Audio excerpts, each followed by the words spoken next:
என்னுடைய சட்டங்களை, திட்டங்களை, என்னுடைய தொலைநோக்கு பார்வையை சொல்லி ஓட்டு கேட்பதற்கு எனக்கு வக்கில்லை அப்படிங்கிறவங்க தான் திமுக எதிர்ப்பு அரசியலை கையில் எடுப்பாங்க. திமுக எதிர்ப்பை மட்டும் வைத்து அரசியல் பிழைக்கலாம் அப்படிங்கிறது காலாவதியாகி விட்டது. சரி, நான் அரசியல் பேசுறேன், உனக்கு தெரியுமா, அது உனக்கு பதில் சொல்ல தெரியுமா? அவங்க எடுத்த வாந்திய இப்போ வரைக்கும் இவங்க வந்து நக்கிக்கிட்டு நமக்கு வந்து கோவமா இருக்கு. தமிழ்நாட்டுக்கு எதிராகவே எல்லாம் செஞ்சுட்டு எப்படி ஓட்டு கேட்கணும்னு உங்களுக்கு எந்த மூஞ்சி வச்சுட்டு வராங்க? கூச்சமாவே இருக்காது அவங்க? நம்பிக்கை இல்லைங்க. வீடுதோறும் அரசு சேவைகள், மருத்துவம் தொடர்ந்திட ஸ்டாலின் தொடரட்டும், தமிழ்நாடு வெல்லட்டும். பேர் என்ன?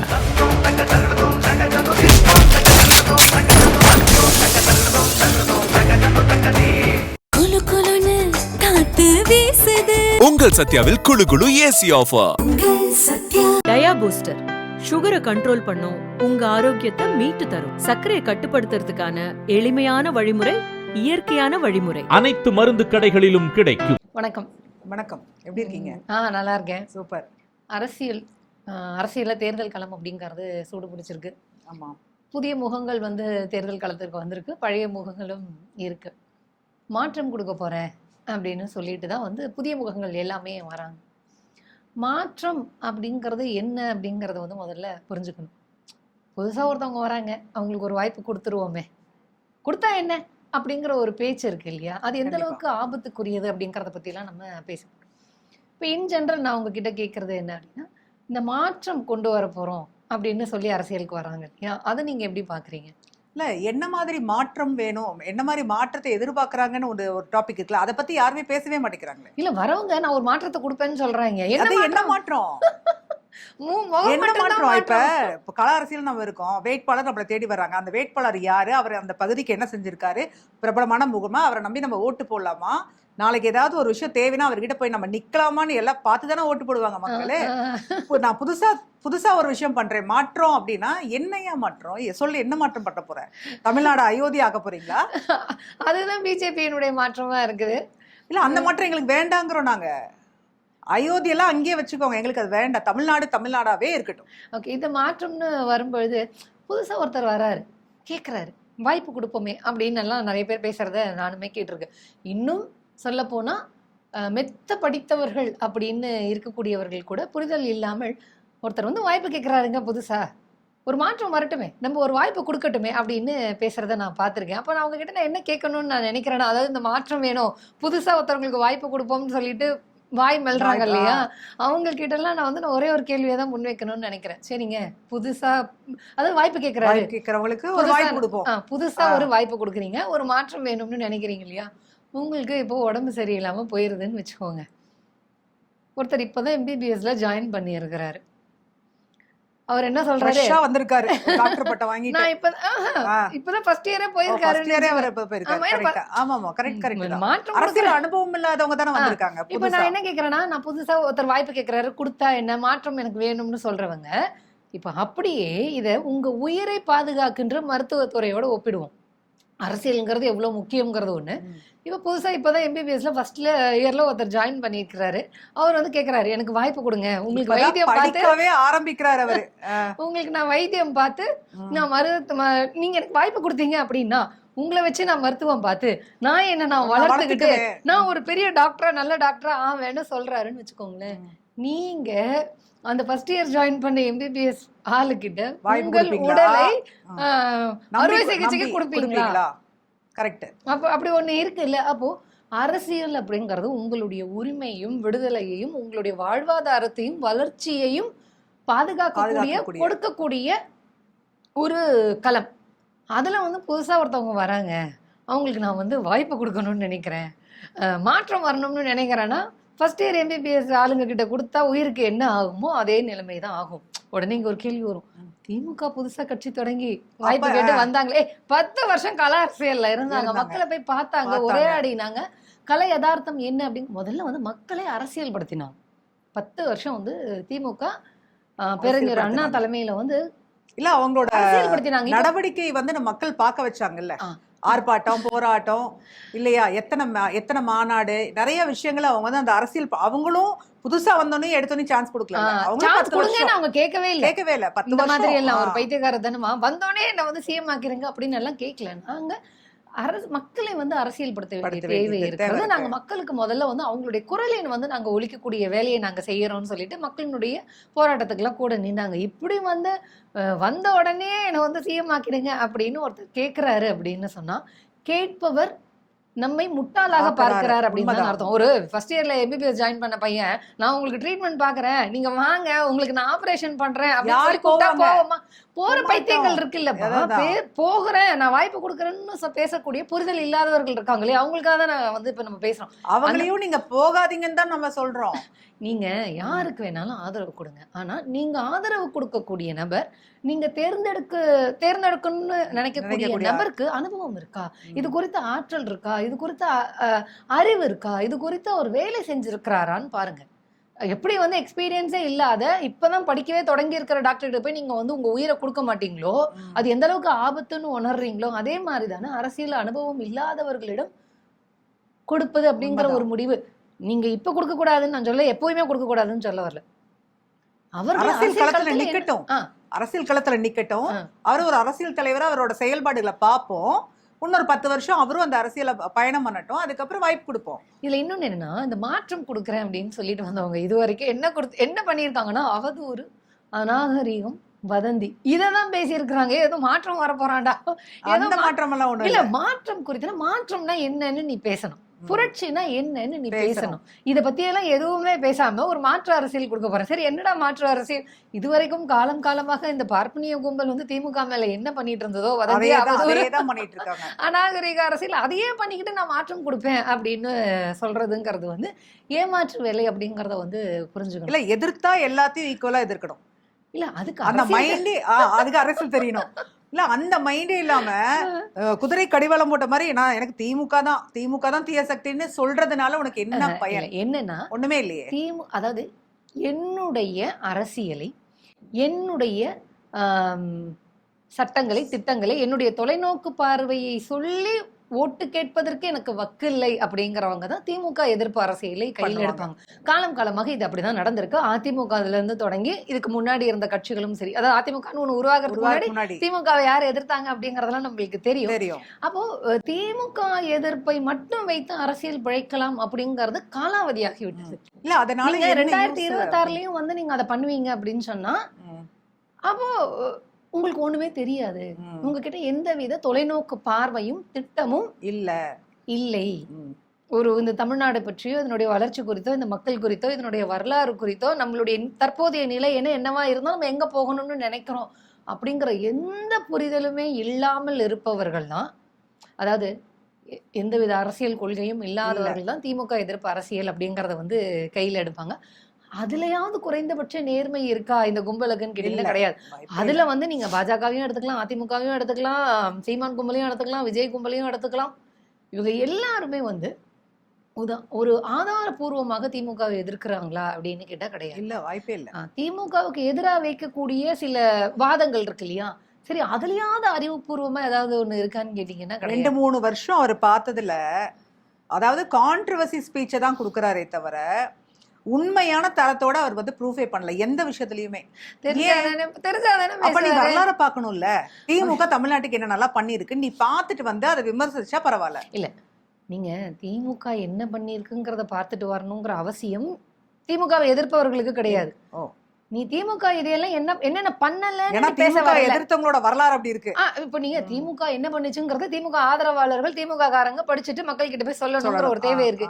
எதிர்கட்சிக்காரங்க எதிர்க்காதான் வந்திருக்கிறாங்க போது அவன் சாதனைகளை பார்க்க வேண்டாம். ஆனா திமுக இதையெல்லாம் நீ பண்ணல அப்படின்னு சொல்றதுக்கு குறைந்தபட்சம் அந்த ஹோம்வொர்க்கையாவது நீ ஒழுங்கா பண்ணிட்டு வந்திருக்கியான்னு கேட்டா அந்த ஹோம்வொர்க்கையும் பண்ணல. அதுலயும் போய் அவதூறு வதந்திகள் இருக்கிறது அப்படிங்கறதா. ஏன்னா அவங்களுக்கு பின்னாடி இருக்கிற அந்த கூட்டம் இருக்குல்ல, அந்த கூட்டம் வந்து எது பண்ணாலும் ரசிக்கக்கூடிய கூட்டம். அந்த கூட்டத்தை பார்த்தாதான் ஒரு பயம் நமக்கு வருது. அரசியல் படுத்தப்படல. என்ன சொல்றாங்கன்னா, அவரோட பர்சனல் வாழ்க்கையை பத்தி பேசாதீங்க, அரசியல் கருத்தா நீங்க முன்வைங்க. சரி, நான் அரசியல் பேசுறேன், உனக்கு தெரியுமா, அது உனக்கு பதில் சொல்ல தெரியுமா? பண்ண மாட்டேங்கிறியே, ஏன்னா அபியூஸ் அவங்களுடைய- தானே பண்ற. அவங்க தலைவரே மேடை ஏறி அபியூஸ் மட்டும் தானே பண்ணிட்டு அதுதான் சொல்றேன், இப்போ அவருக்கு பிஜேபி என்கரேஜ் பண்ற மாதிரி இருக்கு இந்த கூட்டம்ங்கிறேன் நானு. இப்போ அதான் இவங்களுக்கு அரசியல்னால என்னன்னு தெரியலப்பா. இப்போ நீங்க வந்து இவங்க என்ன நினைச்சுக்கிட்டு இருக்காங்க அப்படின்னு சொன்னா ரொம்ப சிம்பிளா கட்சி வச்சுக்கோமே. ஆரம்பிச்சா ஓட்டு போட்டுருவாங்க, சிஎம் ஆயிரலாம் நினைச்சிட்டு இருக்காங்க.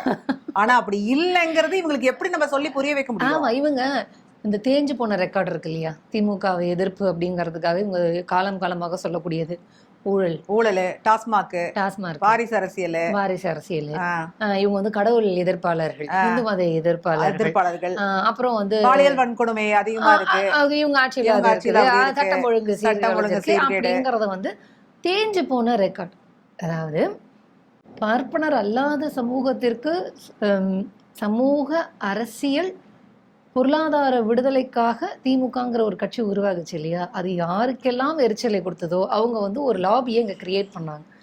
அவங்க சொன்னதை இப்போ வரைக்கும், அவங்க எடுத்த வாந்தியை இப்போ வரைக்கும் இவங்க வந்து நக்கிக்கிட்டு வந்து நமக்கு வந்து கோபமா இருக்கு. நீ எதிர்க்கிறதா தான் நீ நேரடியா தரவுகளோட ஆதாரங்கள்ட்ட நீ வந்து எதிர்க்கணும். திமுக வந்து கடவுளுக்கு எதிரான கட்சி, இந்துக்களுக்கு எதிரான கட்சி அப்படின்னு எல்லாம் பேசிக்கிட்டு இருக்கிறாங்க. அதை பத்தி உங்களுடைய அது வந்து பொய்யான கட்டமைப்பு. இப்ப திமுகல இருக்கிறவங்க நாங்கெல்லாம், எங்களுக்கெல்லாம் கடவுள் நம்பிக்கை இருக்கு. நான் முருகன் தான் வந்து இஷ்ட தெய்வம். கையில பாருங்க ஓம் சாய்ராம் நான் போட்டிருக்கேன். எனக்கு சாய்பாபாவை ரொம்ப பிடிக்கும். நாங்கள் எல்லாருமே கோயிலுக்கு போய் வழிபடக்கூடிய ஆட்கள் தான். ஓகேவா? நான் ஃப்ரீயாக இருக்கும்போது என் பக்கத்தில் இருக்கிற பப்ளிக் எல்லாத்தையுமே ஃப்ரெண்ட்ஸ் எல்லாத்தையுமே கூட்டிகிட்டு கோயிலுக்கு போகக்கூடிய ஆட்கள் மட்டும்தான். இதுவே பொய்யான கட்டமைப்புன்னு நான் சொல்கிறேன். அவங்க வந்து யாரும் கோயிலுக்கு போகிறவங்களாம் கையை பிடிச்சி திமுக தடுக்கல அப்படிங்கிறீங்க. அது வந்து அந்த கொள்கைக்காக யாரையும் கட்டாயப்படுத்தலை. அதாவது கனிமொழி மேடம் ஒரு இதில் கேட்டாங்க கடவுள் இருக்காரா இல்லையான்னு. அதாவது அவங்களோட இது வந்து என்ன சொன்னாங்கன்னா, இருந்தா நல்லா இருக்குங்கிறது என்னோட தாட்டு, ஆனா என் பையனுக்கு அவனுக்கு புரியும் போது அது புரியட்டும் அப்படிங்கிற ஒரு கான்செப்ட். அதே மாதிரி தான் எனக்கு நம்பிக்கை இருக்கு. ஆனா என்னோட நம்பிக்கையில என்னோட இயக்கம் தடப்படலை. உனக்கு இஷ்டமா இருந்தா நீ போகக்கூடாதுனால எந்த கட்சியும் சொல்ல போறதில்லை. அதுல ஓல்டு ஃபேஷனுங்க. இன்னும் எவ்வளவு நாளைக்குங்க அதைவே தூக்கிட்டு வர போறீங்க? பிஜேபி மாதிரி கடவுளை கலவரத்துக்கு பயன்படுத்துற ஆட்கள் நாங்க கிடையாது. எங்களோட நம்பிக்கை, எனக்கு நம்பிக்கை இருக்கு, என்னோட நம்பிக்கைக்குள்ள நான் இருக்கேன். அதுக்காக மூட நம்பிக்கையை ஆதரிக்கிறவங்களும் நாங்கள் கிடையாது. கடவுளை கும்பிடும்போது கும்பிடுவோம், ஆதரிக்கும் போது ஆதரிப்போம். இன்னைக்கு நாங்களும் பழனிக்கு பாத யாத்திரை போகிறோம், பால்குடம் எடுக்கிறோம், தேர் இழுக்கிறோம், அழகு குத்திக்கிறோம், பூ மிதிக்கிறோம், எல்லாமே. அதுக்குன்னு நாங்கள் கடவுளுக்கு எதிரின்னு சொல்லிட முடியுமா? அப்போது எனக்கு என்ன தோணுது அப்படின்னா, இப்போ நீங்கள் வந்து பிஜேபி பார்த்தீங்க அப்படின்னா, கடவுள் இருக்கக்கூடிய கோவிலுக்குள் பெண்களை பாலியல் வன்புணர்வு செய்து கொலை செய்த கும்பலை ஆரத்தி எடுத்து வரவேற்றாங்க. ஆமா. அப்போ பிஜேபி கடவுளை எதற்காக பயன்படுத்தியது அப்படின்னு ஒரு கேள்வி இருக்கு இல்லையா? மக்களை ஏமாற்றி கடவுள் பெயரால் கலவரம் செய்து இந்த ஓட்டை பிரிக்கணும். ஏன்னா கடவுள் தானே சாட்சிக்கு வர மாட்டாரு. கடவுள் வந்து பேச மாட்டாரு, சாட்சிக்கு வந்து சொல்ல மாட்டாரு. உங்களுக்கு புரியுதா? ஆனா அது இனி நடக்காதுங்கிறேன் நான். இனி தமிழ்நாட்டுல நடக்காது. ஏன் பகுத்தறிவு மாநிலம்னு நம்ம சொல்றோம் தெரியுதா? பெரியாரை ஏன் இன்னைக்கு தூக்கி கொண்டு வர்றோம்னா, உன்னோட அறிவுக்கு என்ன எட்டுதோ அதை நீ செய். ஒருத்தர் சொன்னாங்கன்னு அப்படியே கூப்பிட்டு பின்னாடியே போகாத, ஆட்டு மந்த மாதிரி போகாத. அதனாலதான் தமிழ்நாட்டு மாநிலம் இன்னும் பாஜகனால ஆள முடியல. அதாவது கடவுள் அப்படிங்கிறது வந்து அது வந்து மனிதனால் உருவாக்கப்பட்ட ஒரு கான்செப்ட் தான். கடவுள் இருக்காரான்னு கேட்டீங்கன்னா ரொம்ப இன்டெப்தா போகணும். அப்படின்னா கடவுள்ங்கிறது மனிதனால் உருவாக்கப்பட்ட கான்செப்ட் தான். ஏன்னா 5000 ஆண்டுகளுக்கு முன்னாடி இருந்த கடவுள் வேற, 3000 ஆண்டுகளுக்கு முன்னாடி இருந்த கடவுள் வேற, 2000 ஆண்டுகளுக்கு முன்னாடி இருந்த கடவுள் வேற, 1000 ஆண்டுகளுக்கு முன்னாடி இருந்த கடவுள் வேற, இப்ப புதுசா கடவுளை உருவாக்கிட்டு இருக்காங்க. அப்போ கடவுள் அப்படிங்கறத வந்து மனுஷன் தான் உருவாக்குறான். எதுக்காக உருவாக்குறான் அப்படின்னு சொன்னா அவனுடைய ஒரு நம்பிக்கைக்காக. இப்ப நம்ம வந்து இப்போ உடம்பு சரியில்லாத பொழுது நடக்கிறதுக்கு நம்ம வாக்கிங் ஸ்டிக் வச்சுக்கிறோம் இல்லையா, கீழே விழுந்துடாம இருக்கிறதுக்கு. உடம்பு சரியில்லை, எனக்கு ஏதோ ஒன்று இப்போ வேணும் நான் நடக்கிறதுக்குன்னு சொல்லிட்டு ஒரு வாக்கிங் ஸ்டிக்கை வச்சுக்கிறோம். உடம்பு சரியாயிடுச்சு அப்படின்னோன்னா இந்த 2 பக்கமும் பிடிக்கிற வாக்கிங் ஸ்டிக்கு பதிலாக ஒரு சின்னதா ஒரு குச்சியை வச்சுட்டு நடக்கிறோம். உடம்பு சரியான பிறகு அதே குச்சியை வச்சுட்டு நம்ம நடக்கிறோமா? இல்லை. அப்போ நம்ம ஃப்ரீயாக நடக்கிறோம். அப்போ ஏதோ ஒரு விதத்தில் மனிதன் வந்து ஒரு பயமா இருக்கும் பொழுதோ, இல்லை வந்து ஒரு துணை வேணும் அப்படின்னு நினைக்கும் பொழுதோ, இல்லை நான் கான்ஃபிடென்ட்டாக இருக்கணும்னு நினைக்கும் பொழுதோ கைப்பற்றி கொள்கின்ற ஒரு கான்செப்ட் தான் வந்து கடவுள். அவனுக்கு தேவைப்படும் வரையில் அவன் கடவுள் அப்படிங்கிற கான்செப்டை வந்து அவன் வச்சுக்கிட்டு இருப்பான். அவன் வந்து நம்புறான். இப்போ நான் வந்து காலையில் கிளம்பி போகும்போது நான் கோயிலுக்கு போய் அந்த சாமியை பார்த்துட்டு போனேன்னா எனக்கு நல்லது நடக்கும் அப்படின்னு நினைக்கிறேன். ஒரு சில பேர் அதை பாசிட்டிவ் கடவுள் இருக்காரா இல்லையாங்கிற கான்செப்ட் விட, எனக்கு நான் போய் கும்பிட்டா எனக்கு அந்த டே ஃபுல்லா எனக்கு ஒரு நிம்மதியா அவங்க இருக்கும். எல்லாம் யாருன்னா கடவுளை வைத்து கலவரம் பண்ணணும்னு நினைக்காதவங்க. அதுதான் சொல்றேன். இப்ப பிஜேபி பாத்தீங்கன்னா அவங்க கடவுளுங்க கோவில் அப்படிங்கிற கான்செப்டே எதுக்கு வச்சுக்கிட்டு இருக்காங்கன்னா கலவரம் பண்ண முடியுமா, அதை வச்சு மக்கள் வந்து அதையவே ஏமாற்றி ஒரு ஓட்டு வாங்க ஆதிக்கமா, இது என்னோட கோயிலு, என்னோட மதத்தை சார்ந்தவங்க தான் இதுக்குள்ள வரணும், நீ எல்லாம் வெளியே நில்லு இல்ல மதம் அப்படின்னு சொல்ற இந்த இந்த மாநில ஜாதியை சேர்ந்தவர்கள் தான் இந்த அதுதான் கோவிலுக்குள்ள சொல்றேன். வரணும்னு இப்ப நான் நினைக்கிறேன். கடவுளை எங்க ஜாதி மதம் தான் இங்க, அப்படி இல்லையே. இப்போ- இன்னைக்கு மசூதியில ஹிந்துஸ் போறாங்க, ஆ, நம்ம கோயிலையும் வராங்க, ஆம், ஆம். ஓகேங்களா. சர்ச்சிலையும் அதே மாதிரி தான். நமக்குள்ள அந்த கான்செப்டே கிடையாது. யார் என்ன கடவுளை இது பண்ணாலும் நம்ம எல்லாரும் வந்து அப்படிதான் நம்ம யோசிக்கிறோம். பிஜேபிக்கு கடவுளை வச்சு மக்களை ஏமாத்தணும்னு நினைக்கக்கூடிய பிஜேபிக்கு கஷ்டமா இருக்கு. எப்படி வந்து பிரிவினையை உண்டாக்கலாம்? கடவுள் இப்போ எனக்கு என்னன்னா, நான் நிறைய அதுதான் கடவுள் கடவுள் மக்களோட நீங்க அதுதான் நான் பெரியார் எழுக்கிறேன். பகுத்தறிவு நான் எதுக்கு சொல்றேன்னா, நான் சாமி கும்பிடும்போது கும்பிடுவேன், ஆனா அதை வச்சு நான் கலவரம் பண்ண மாட்டேன். ஆ. எனக்கு அண்ணன் தம்பியா இருக்கிற இஸ்லாமியர்களும் கிறிஸ்துவர்கள் வேணும். என் ஏரியா மக்கள் நான் பிரிவினை பண்ண மாட்டேன். அதனாலதான் பாஜக அவங்களுடைய வீட்டுக்குள்ள இருக்கக்கூடிய விஷயம் இல்லையா? அந்த தெளிவு, அந்த பகுத்தறிவு எங்கிருந்து வந்துச்சு? இன்னைக்கு பெரியார் மண்ணு அப்படின்னு சொல்றோம்ல நம்ம. நீங்க சொல்லக்கூடிய அந்த சிந்தனையை சீர்குலைக்கணும் அப்படிங்கறதுல வந்து பிஜேபி கும்பல், சங்கி கும்பல் வந்து தெளிவா இருக்கு. அதாவது இவங்க இந்த மாதிரி வந்து ஒற்றுமையா இருக்கிறாங்களே, அது கெடுக்கிறதுக்கு திருப்பரங்குன்றத்துல வாங்கினாங்களே அடி, அது இன்னுமே வந்து அவங்களுக்கு அதை இன்னொரு அயோத்தியா மாத்தணும் அப்படிங்கிற தரமான மிக மோசமான சிந்தனை இருக்கிற மக்கள் ஆதரவு கொடுத்தாங்களா? இல்ல அவங்க எந்த அளவுக்கு எதிர்ப்பு தெரிவிச்சாங்க? நம்ம என்னன்னா, அதாவது பிஜேபி கடவுளை வைத்து கலவரம் பண்ணுது அப்படிங்கறத மக்களுக்கு தெரியக்கூடாது அப்படிங்கறதுனாலதான் திமுக வந்து கடவுளுக்கு எதிரான கட்சி அப்படின்னு சொல்லிட்டு ஒரு அவதூறை வந்து பரப்பிட்டு இருக்கிறாங்க. இவங்களுக்கு உண்மையாகவே கடவுளின் மீது மதிப்பு இருந்தால் கடவுள் இருக்கக்கூடிய கோவிலை வன்முறைக்கான இடமாக பிஜேபி கும்பல் பயன்படுத்தக்கூடாது. கடவுளை வன்முறைக்கு பயன்படுத்தக்கூடாது. கடவுளின் பெயரால் வெறுப்பை விதைக்க கூடாது. கடவுளின் பெயரால் ஜாதி ஏற்றத்தாழ்வை பாதுகாக்க கூடாது, அதை வளர்க்க கூடாது. தமிழ்நாட்டுல இருக்கிறது பாஜகக்கு இதெல்லாம் பொருந்தாது. இல்ல புரியல, இதெல்லாம் நம்ம கடைபிடிக்கிற விஷயம் இல்ல. அவங்க அதெல்லாம் பண்ணிக்கிட்டு இருக்காங்க அப்படின்னு நான் சொல்ல வரேன். நீங்க திமுக அதுதாங்க, திமுக வந்து கடவுளுக்கு எதிரான கட்சின்னு பிஜேபி, இந்த அதிமுக கும்பல், இன்னும் மற்ற சங்கி கும்பல், சங்கிகளுக்கு அடிமையாக இருக்கக்கூடிய கும்பல், புதுசா மாற்றம் கொடுக்குறேன் அப்படின்னு சொல்லக்கூடிய கும்பல், ஒரு வாய்ப்பு தாங்க அப்படின்னு பேசக்கூடிய கும்பல், ஜாம்பி கும்பல், முருகன் முப்பாட்டன்னு சொல்லிவிட்டு அந்த பக்கம் போய் சமஸ்கிருதத்துக்கு வாயை பொழந்துகிட்டு இருக்கக்கூடிய கும்பல், இவங்க எல்லாம் இருக்கிறாங்க இல்லையா? இவர்கள் கடவுளை வைத்து மக்களை ஏமாற்றுகிறார்கள் அப்படிங்கறத மக்கள் புரிஞ்சுக்கணும். இது வந்து ஒரு மனிதனால் உருவாக்கப்பட்ட கான்செப்ட். உங்களுக்கு நம்பிக்கைக்காக வேணும்னா நீங்க கடவுளை பயன்படுத்திக்கோங்க. அந்த கடவுளை வைத்து கலவரம் பண்ணணும், கடவுளையே நாம தான் காப்பாற்றணும் அப்படின்னு சொல்லிட்டு இருப்பாங்க இல்லையா? அவங்க எல்லாம் நீங்க நம்பாதீங்க அப்படிங்கறதான். ஏன்னா கடவுளை வைத்து ஒரு நாளும் திமுக அரசு கலவரம் செய்ததில்லை, மக்களை ஏமாற்றியது கிடையாது. யாரையும் போய் நீ இதை கும்பிடக்கூடாது, இதை கும்பிடணும் அப்படின்னு சொன்னது கிடையாது. ஒருத்தர் மேல உள்ள நம்பிக்கைய அவங்க உடைக்க தயாரா இல்ல, அதை பண்ணவும் மாட்டாங்க. அவங்க ஒரு பக்கம் அரசியல், அதாவது அவங்களுக்கு அவங்க ஏத்துக்கிட்ட தலைவர்களுக்கு அதுல அவங்களுக்கு உடன்பாடு இல்லாம இருக்கலாம். அதுக்காக வந்து அந்த கட்சிக்குள்ள இருக்க எத்தனை பேர், எங்க கட்சியில திமுக ஆதரிக்கக்கூடிய அத்தனை நிர்வாகித்தோட எல்லாருமே கடவுள் நம்பிக்கை, அதாவது அவங்களுடைய கொள்கை சார்ந்து அறிவியல் பூர்வமான சிந்தனையை வளர்ப்பதற்கான திட்டங்களை எல்லாம் அவங்க எடுத்துக்கிட்டு வராங்க. இருக்கக்கூடிய மக்களுக்கு கடவுள் அப்படிங்கிற ஒரு நம்பிக்கை இருக்க பொழுது அந்த கடவுளினுடைய அந்த கடவுள் நம்பிக்கையை அவங்க வந்து சீன்றது கிடையாது. உங்களுக்கு நம்பிக்கை இருந்தால் நீங்க போங்க, அதற்கு தேவையானவற்றை செய்ய வேண்டியது ஒரு அரசினுடைய கடமை அப்படின்னு சொல்லிட்டு திமுக செஞ்சுக்கிட்டு இருக்குது. உண்மையாகவே கடவுள் தான் படைத்தார் அப்படின்னு நம்பிக்கை பிஜேபி வந்து கேவலமான செயல்களை செஞ்சுக்கிட்டு இருக்குது இல்லையா? 6 மாசத்துக்கு முன்னாடி நான் என்ன ஒண்ணே கேக்குறேங்க, கடவுள் நம்பிக்கை இருக்கக்கூடியவர்களை பார்த்து திமுகவை கடவுளுக்கு எதிராக கொண்டு வந்து நிற்க வைப்பவர்களை எல்லாம் பார்த்து, ஏண்டா உனக்கு உண்மையாகவே கடவுள் நம்பிக்கை இருக்குது அப்படின்னா மோடி நான் பரமாத்மாவால் அனுப்பப்பட்ட புண்ணியாத்மான்னு சொல்லும் போது உனக்கு கோவம் வந்துருக்கணும்ல. சொன்ன மாதிரி நான் தான் கடவுளோட குழந்தைன்னு சொல்லும்போது உனக்கு வரலையே கோவம். நான் பயாலஜிக்கலா பிறந்தவன் கிடையாது, கோவம் வந்திருக்கணும்ல. கடவுளின் பெயரால் கோவிலுக்குள்ள பெண்களை வைத்து பாலியல் வன்புணர்வு செய்து கொலை செய்திருக்க அந்த இந்துத்துவ கும்பல், சனாதன கும்பலை பார்த்து உனக்கு கோவம் வந்திருக்கணும்ல. கடவுளே நீ காப்பாத்தணுங்கிற அடப்படுப்பா பையல நீ ஏமாத்து ஃப்ராட் பையன்னு சொல்லிட்டு உனக்கு கோவம் வந்திருக்கும். அதை ஆதரிக்கிற மனநிலை யோசிச்சு பாருங்களேன். அவங்க பிழைப்புவாதிகள், ஏமாற்றுவாதிகள்ங்க.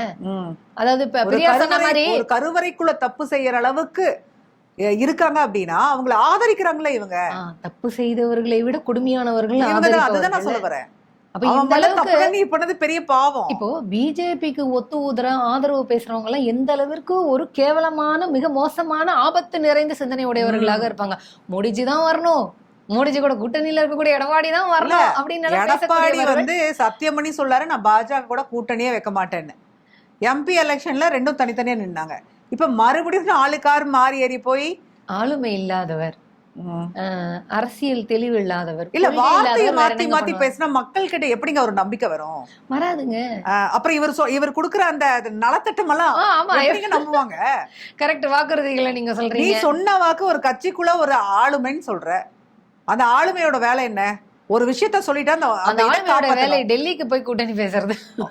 எப்படி 4 கார் மாறி கர்ச்சிஃபெல்லாம் மோத்த மூடி கையில கால விழுந்து கூட்டணி பேசணும். அதிமுக பாஜக கூட்டணிக்கு தலைமை அதிமுக அப்படின்னா அதிமுக அலுவலகத்துல தான் கூட்டணி பேச்சுவார்த்தைகள் நடந்திருக்கணும். அதுவும் நடக்கல. இன்னொன்னு அவர் சொல்றாரு, அதிமுக தான் ஆட்சி அமைக்கும், அதிமுக தான் ஆட்சி, அதிமுக தலைமையில் தான் ஆட்சின்றாங்க.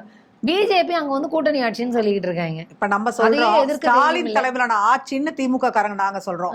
என்டிஏ கூட்டணிக்காரங்க அப்படி சொல்ல என்டிஏ கூட்டணி அப்படிதானே சொல்றீங்க. ஆமா, எடப்பாடி பழனிசாமியின் தலைமையில் ஆட்சி அமைப்போம் ஏன் சொல்ல மாட்டேங்கிறீங்க? அது எடப்பாடி அப்ப பழனிசாமி அடுத்த சொல்லிடுறாரு. நிதிஷ் தானே எடப்பாடி.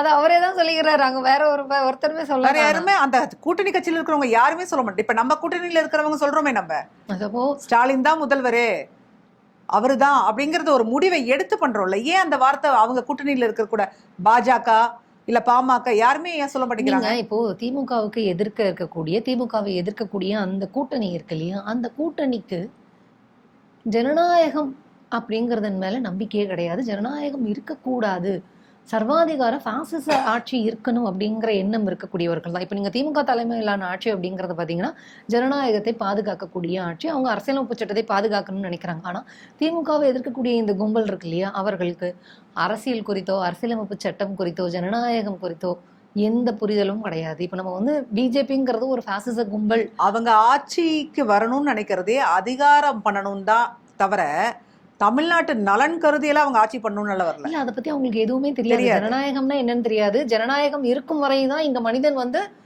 சுவாசிப்பதற்கு கூட உரிமை இருக்கும்.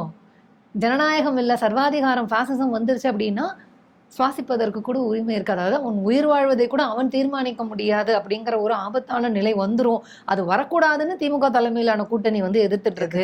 இவங்களை இவங்க எதிர்க்கிறாங்கன்னா இவங்களுடைய நோக்கம் என்ன? ஜனநாயகத்தை பாதுகாக்கணும்னா பிஜேபி என்ன சொல்லுது?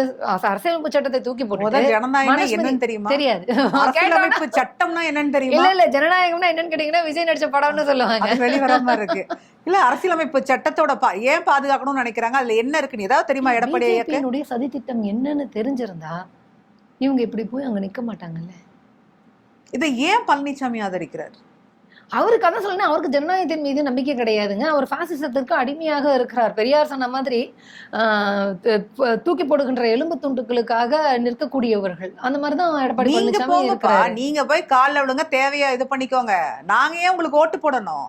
அது மக்கள் நீங்க அடிமையா இருக்கிற மாதிரி நாங்க பாஜக அடிமையா இருக்க முடியுமா? இல்ல, நான் அதான் சொல்ல வரேன். இப்ப மக்கள் வந்து அரசியல்னா என்னன்னு புரிஞ்சுக்கிட்டாங்க அப்படின்னு சொன்னா அதிமுக பாஜக கூட்டணியை எப்படி பார்க்கணும் அப்படிங்கறத உங்களுக்கு தமிழ்நாட்டு மக்களுக்கு புரியாமலாம் இல்லைங்க. இல்ல, நம்ம மக்களுக்கு புரிஞ்சிருக்கும். புதுசா அரசியல் களத்துக்கு வரக்கூடிய அவங்க தேர்தலுக்கு அப்புறம் அவங்களோட வாக்கு சதவீதம் என்னன்னா அதுக்கப்புறம் ஆட்டோமேட்டிக்கா கட்சி கலைப்பாங்களா பேக் அடிப்பாங்களான்னு யாருக்கு தெரியும்? பாப்போம். அந்த ஒரு அடி அதாவது ஊதி பெருசா ஒரு பிம்பத்தை காமிச்சு பலூன் மாதிரி இருக்காங்க. உள்ள ஒண்ணுமே இல்ல. தேர்தல் முடிச்சு ரிசல்ட் வரும்போது அவங்களோட வாக்கு சதவீதம் என்னங்கிறது தெரிய வரும். அதிமுக பாஜக கூட்டணி தமிழ்நாட்டுல வந்து மக்கள் கிட்ட ஓட்டு கேட்கணும்னு வராங்களே, தமிழ்நாட்டுக்கு எதிராகவே எல்லாம் செஞ்சுட்டு எப்படி ஓட்டு கேட்கணும்னு உங்களுக்கு என்ன மூஞ்சி வச்சுட்டு வராங்க? கூச்சமாவே இருக்காது அவங்க? நம்பிக்கை இல்லைங்க. நான் மக்கள் கிட்ட போய் பேட்டி எடுக்கும்போது அவங்க சொன்னாங்க எடப்பாடி நாங்க எப்படி நம்புறதுன்னு கேக்குறாங்க. எதை வச்சு நம்புறது? மாத்தி மாத்தி பேசுறாரு அவரு. அவர் ஆட்சிக்கு வந்ததுக்கு அப்புறம் அவர் சொன்ன விஷயங்கள் எல்லாம் எங்களுக்கு செய்வாங்கன்னு எதை வச்சு பண்றது? அவர் ஆல்ரெடி 2021 அதாவது அதுக்கு முன்னாடி 10 வருஷத்துலயே எங்களுக்கு பல விஷயங்கள் அவர் எதுவுமே செய்யல. ஆனா இவர் வந்து மேக்சிமம் 85% சொன்னது எல்லாமே நிறைவேற்ற. அப்ப நாங்க இவரை தானே நம்ப முடியும்? மாற்று கட்சிக்காரங்களே சொல்றாங்க. இப்போ அவங்களுக்கு என்ன வேணும்னா நம்பிக்கை. இப்ப தமிழ்நாடு வளரவே இல்லை, தமிழ்நாடு வந்து பின்தங்கி போயிருச்சு, வளர்ச்சியே இல்லைன்னா எனக்கு ஓட்டு போடுங்க, நான் தமிழ்நாட்டு வளர்ச்சியை நான் பண்ணி கொடுக்குறேன். தமிழ் தான் வளர்ந்துருச்சு. இப்போ அந்த 5 வருஷத்துல எல்லாத்துல கல்வியில வேலை வாய்ப்புலன்னு பல இதுல வளர்ந்துருச்சு. இப்ப நீ என்னன்னு சொல்லி போய் ஓட்டு கேட்ப? டாஸ்மாக் பத்தி பேசுறதுக்கு உனக்கு கரெக்ட் இல்ல, ஊழலை பத்தி பேச முடியாது. ஜெயலலிதாவே வந்து ஊழல் குற்றவாளி. வாரிசு அரசியல் அந்த கூட்டணியில இருந்துட்டு அதிமுக பாஜக கூட்டணி வந்து நான் சொல்றேன், பாஜக தலைமையிலான மோடி அரசு தலைமையிலான கூட்டணி கட்சி வந்து 7.5 லட்சம் கோடி ரூபாய் ஊழல் பண்ணிருக்கு, முறைகேடு CAG அறிக்கை கொடுத்திருக்கு. ஜெயலலிதா ஒரு ஊழல் குற்றவாளி, சரிங்களா? திரள் நிதி வாங்கி ஏமாத்துறவன் சீமான். இந்த பக்கம் விஜய் வந்து சம்பாதிச்ச பணத்தையே வந்து கணக்குல காட்டாம பெனால்டி வாங்கினவரு. இவங்கதான் மாற்றம் கொடுக்க போறாங்க. அதுதான் நான் சொல்றேன், ஊழலை பற்றி பேசுறதுக்கு இவங்களுக்கு தகுதி கிடையாது. இல்ல வாரிசு அரசியல் வாய்ப்பே இல்ல. ஆமா, எல்லா கட்சியும் அது ஆரம்பத்துல ட்ரை பண்ணி பார்த்தாங்க, அதுக்கப்புறம் அவங்களோட வரலாறு எடுத்து நம்ம போட ஆரம்பிச்சோடனே ஆஃப் ஆயிட்டாங்க. இந்த வாரிசு அப்படிங்கறத பத்தி நானும் ஒண்ணு சொல்லணும் அப்படின்னு நான் நினைக்கிறேன். ஆமா, உதயநிதி ஸ்டாலின் அவர்கள் வாரிசு தான், கொள்கை வாரிசு அப்படின்னு எல்லாம் வந்து நான் சொல்றதெல்லாம் கூட உங்களுக்கு மிகைப்படுத்தாம இருந்தா நான் இப்படி சொல்றேன். ஆமாங்க, உதயநிதி ஸ்டாலின் வாரிசு தான் வந்திருக்கிறாரு. வாரிசு அப்படிங்கிறதுக்காக அவர் வந்து வேலை செய்யாம உட்காந்துக்கிட்டு இருக்காரா, காலடியில உட்காந்துக்கிட்டு இருக்காரா, இல்ல தன்னுடைய ஆற்றலை உட்காந்துக்கிட்டு மத்தவங்க கிட்ட வேலை சொல்லி வாங்கிட்டு இருக்காரா, அதாவது அந்த அமைச்சருக்குரிய எந்த ஆற்றலையும் வளர்த்துக்காம இருக்கிறாரா? வாரிசு அப்படிங்கிறதுக்காக காலாடிட்டு உட்காந்துட்டு இல்ல, வாரிசு அப்படிங்கிறதுக்காக எந்த வேலையும் செய்யாம இல்லை. ஒரு குக்கிராமத்தில் இருக்கக்கூடிய ஒரு விளையாட்டு வீரருக்கு என்ன தேவைப்படும் அப்படிங்கிற அளவுக்கு சிந்திச்சு அதுக்கான திட்டத்தை எடுத்துட்டு வர அளவுக்கு அவர் இருக்கிறார். அப்போ மக்கள் அங்கீகரிச்சுட்டு இருக்கிறாங்க. வாரிசுன்னு வந்தால் கூட அதற்கான பணியை செய்வதற்கான ஆற்றலை வந்து அவர் வளர்த்துக்கிட்டு இருக்காரு. ஸோ நீங்க வாரிசு வாரிசு வாரிசுன்னு உதயநிதி ஸ்டாலினை வந்து நீங்க பேசிக்கிட்டே இருந்தீங்க அப்படின்னா அவர் இன்னும் தினம் தினம் பல ஆயிரம் மக்களை சந்திச்சு பாத்துட்டு இருக்காருங்க. அவங்களுக்கு என்ன தேவை, என்ன உதவி வேணும், வேற ஏதாவது மாற்றமே, ஏதாவது ஒரு விஷயம் தேவைன்னா கூட அவரை ஈஸியா அணுகிடுறாங்க. உங்களுக்கு புரியுதா? அப்ப அவரோட உழைப்பு வந்து நம்ம எல்லாருமே கண் கூட, அவர் டெய்லி எங்க இருக்காரு, எந்த மாவட்டத்துக்கு போறாரு, என்ன நிகழ்ச்சியில கலந்துக்கிறாரு, அரசு நிகழ்ச்சியில கலந்துக்கிறாரு, கட்சி நிகழ்ச்சியில கலந்துக்கிறாரு, இவ்வளவு விஷயங்கள் உழைப்பு போட்டிருக்காங்க. வாரிசு வாரிசுன்னு சொல்லிட்டு ஒன்னும் எலைட், அதாவது எலைட் பொலிட்டிஷியனா இல்ல, போய் ஏசி ரூம்ல போய் பொலிட்டிஷியனாவும் இல்ல அவரு ஒர்க் பண்றாரு. அவரு இல்ல, எனக்கு என்னன்னா இவங்க அதாவது திமுகவை எதிர்ப்பதற்கு, திமுகவினுடைய அரசியலை எதிர்ப்பதற்கு வக்கற்ற நிலையில் இருக்கிறதுனால வாரிசு வாரிசுன்னு புலம்பிக்கிட்டே இருக்காங்க. காதல் பரத் மாதிரி எங்கிற மாதிரி வாரிசு வாரிசு பெருசா செல்லுபடி ஆகாதுங்க. இல்ல சொல்றேங்க, அவங்க காலமா இல்லங்க, இது அவங்க திருப்பி இந்த தேஞ்சு போன கடை தூக்கிட்டு வந்துட்டு இருப்பாங்கல்ல, அதுக்காக மக்கள் கிட்ட பெருசா வாரிசு அரசியலாக நீங்க வாரிசுன்னு சொல்றீங்களே, சனாதனத்தை ஒழிப்போம் அவர் சொல்லி இருக்கிறார். உங்களுக்கு சொல்லுங்கடா. சொல்ல மாட்டாங்க. பாஜகவை தைரியமா எதிர்க்கிறதுக்கு திமுக தவிர வேற எந்த இயக்கத்துக்குமே அங்க இல்ல. நம்ம கூட்டணி இருக்கிறவங்க அத்தனை பேருமே அதுல ரொம்ப ஒரே நோக்கா இருக்காங்க. சனாதன எதிர்ப்பு அப்படிங்கறத வந்து தமிழ்நாட்டினுடைய அரசியலாக இருக்கிறது. அதனால இந்த சனாதன கும்பலோட கூட்டணியில வச்சுக்கிட்டு நேரடியாகவும் மறைமுகமாகவும் வேலை செஞ்சுட்டு இருக்கக்கூடிய கும்பல் அப்படிங்கிறது வந்து எனக்கு எடப்பாடி மேல ஒரு பெரிய விமர்சனம் என்னன்னா, அதாவது வந்து இந்த 5 ஆண்டுகள்ல பாஜக நம்ம கொடுக்க வேண்டிய பல நிதிகள் வந்து தடப்பட்டிருக்குல்ல, இவர் போய் கூட்டணி வச்சிருக்காருல்ல, இவர் என்ன பண்ணி, அதாவது தமிழ்நாட்டு மக்கள் மேல, தமிழ்நாட்டு கல்வி மாணவர்களோட கல்வி விஷயம், இந்த மாதிரி நிறைய விஷயங்களுக்கு நமக்கு வர வேண்டிய நிதி இருக்கு. அவர் நினைச்சிருந்தா நம்ம போய் ஓட்டு கேட்கணும்னா, நீ அவன் பாஜக கூட தானே கூட்டணியில் இருக்க, நமக்கு வர வேண்டிய நிதியை வாங்கி கொடு, உனக்கு ஓட்டு போட்டேன்னு மக்கள், உங்களுக்கு புரியும், அப்படியாவது அவர் போய் கேட்டு அந்த நிதியை வாங்கி கொடுத்துருக்கணும்ல. அவர் யாருங்க மதிக்க போறான்? வரமா போய் கீழே நில்லையா? அப்ப உனக்கு மரியாதையே வேண்டாம். அவர் அதை பத்தி எல்லாம் எதிர்பார்க்கலையேங்க. அப்ப மக்களுக்காக நீ வந்து இது பண்ணல, ஆட்சிக்கு வரணும்னு நினைக்கல. அவரு மக்களுக்காக ஆட்சி பண்ணணும்னு நினைச்சிருந்தாரு அப்படின்னா அவருடைய செயல்பாடுகள் வேற மாதிரி எல்லாம் இருந்திருக்கும். வேளாண் விரோத சட்டம் எடுத்துட்டு வந்தபோது யார் பாதிக்கப்பட்டா சொல்லுங்க திருப்பி அதையே பேசாதீங்க. சட்டத்துக்குலாம் ஆதரவு கொடுத்திருக்க மாட்டார்ல. மும்மொழி கொள்கையை திணிக்கும் போது, இந்தியை திணிக்கும் போது வாய மூடிக்கிட்டு இருக்க மாட்டார்ல. அதை பத்தி எதுவுமே வாய் திறக்காம இருக்காரு. தமிழ்நாட்டுக்கு துரோகம் செய்கின்ற கும்பல் தான் திமுகவை எதிர்க்கின்ற கும்பல். அப்படி சிம்பிளா உங்களுக்கு தானே எதிர்ப்பாங்க. ஏன்னா அந்த அளவு கூடவா யோசிக்காம இருப்பாரு எடப்பாடின்னு நான் கேட்கிறேன். ஒரு முட்டாள்தனமான முடிவு இல்ல பாஜகவோட கூட்டணி வச்சது இல்ல. அதாவது பாஜக சங்கிகள் எடப்பாடி பழனிசாமி ஆட்சிக்கு வந்தால் அவர் முதலமைச்சர் ஆனா உயர் ஜாதியினருக்கான இடஒதுக்கீடு கொண்டு வந்துட முடியும், இந்தியை திணிக்க முடியும் அப்படின்னு எல்லாம் பேசுறாங்க. அப்படின்னா அப்போ எடப்பாடி பழனிசாமிக்கு இந்த மண்ணினுடைய அரசியல் என்ன அப்படிங்கிறது தெரியலை. திராவிடம்னா தெரியாத ஒருத்தர்கிட்ட போய் இந்த மண்ணோட அரசியலை பத்தி கேட்டா எப்படிமா? திராவிடம் எடப்பாடி பழனிசாமி வந்து ஒரு முரட்டு அடிமை அப்படிங்கறது தெரிஞ்சு போச்சு. இந்த மாற்றம் கொண்டு வர போறோம், ஒரு வாய்ப்பு கொடுங்கன்னு எல்லாம் அடிமைக்கு எப்படிங்க ஓட்டு போடுவாங்க?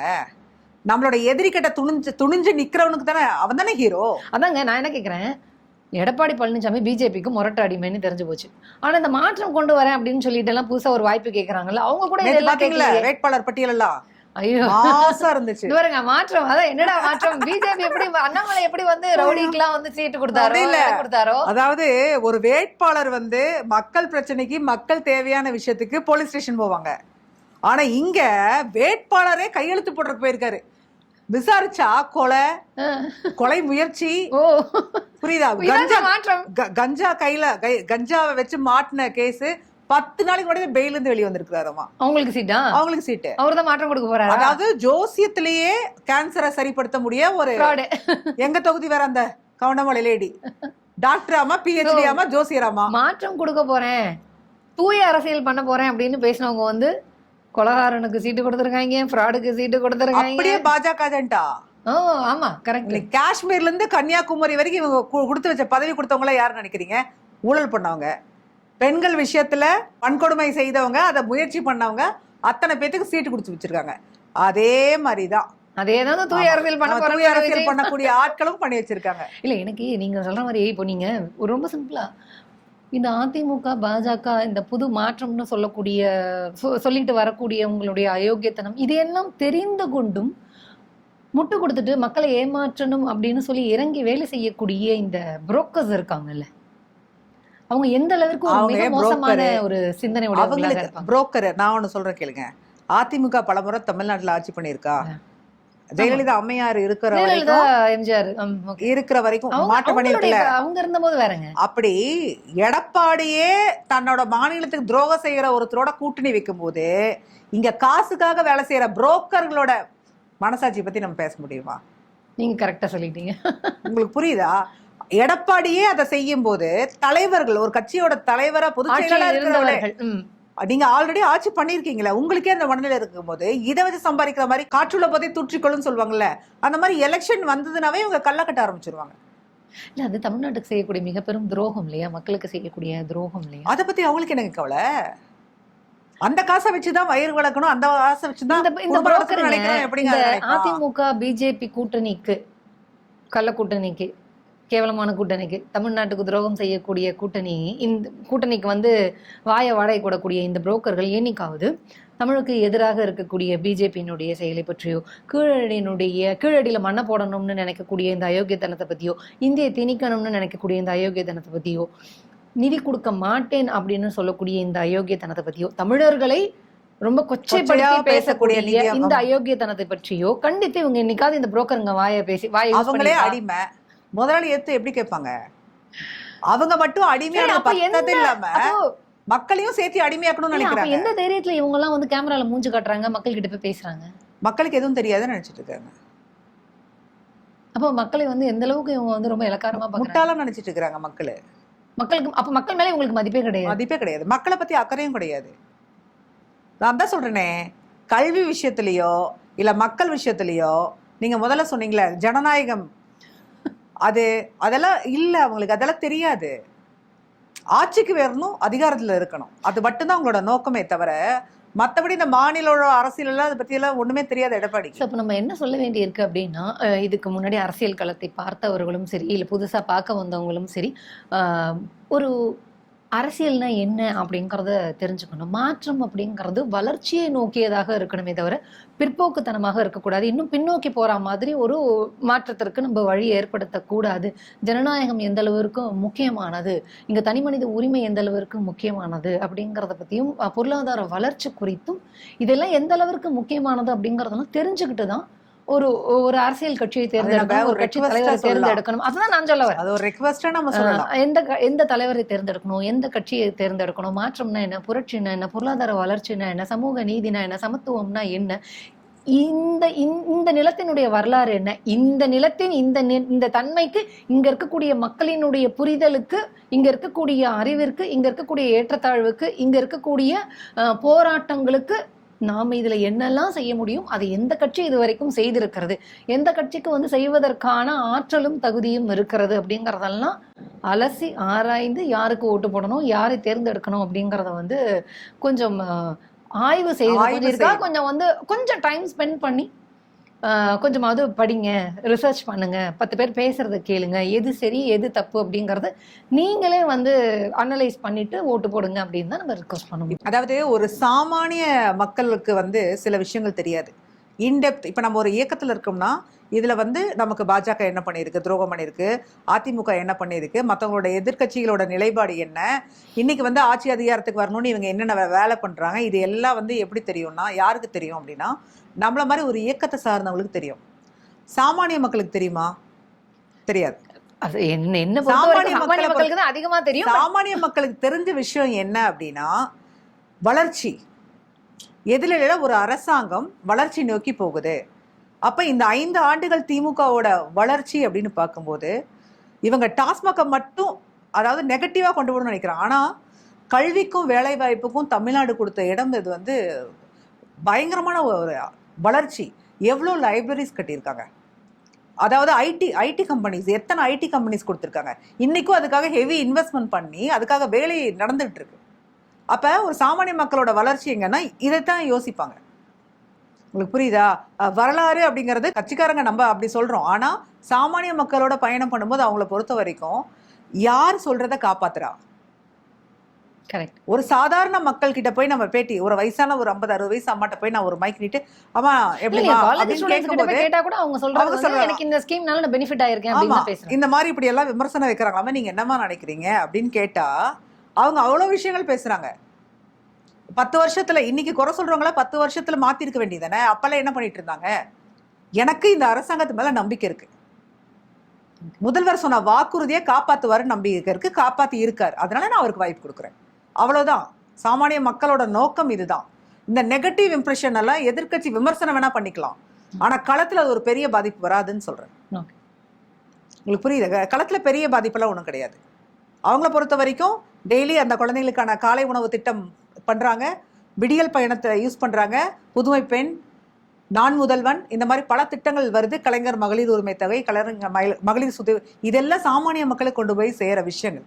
இதையெல்லாம் அவங்க பயனடையும் போது இந்த இயக்கத்து மேல, இந்த கட்சியோட முதல்வர் மேல அவங்களுக்கு ஒரு பெரிய நம்பிக்கை. சோ பெர்ஃபார்மன்ஸ் வைஸ் வந்து மக்களுக்கு வந்து டிஎம்கே மேல அதிகமான நம்பிக்கை இருக்கு அப்படிங்கறத நீங்க சொல்றீங்க. இந்த நெகட்டிவா இவங்க பேசக்கூடிய எந்த விஷயத்தையும் கிரவுண்ட்ல பெருசா எஃபெக்ட் ஆகல. ஓகே.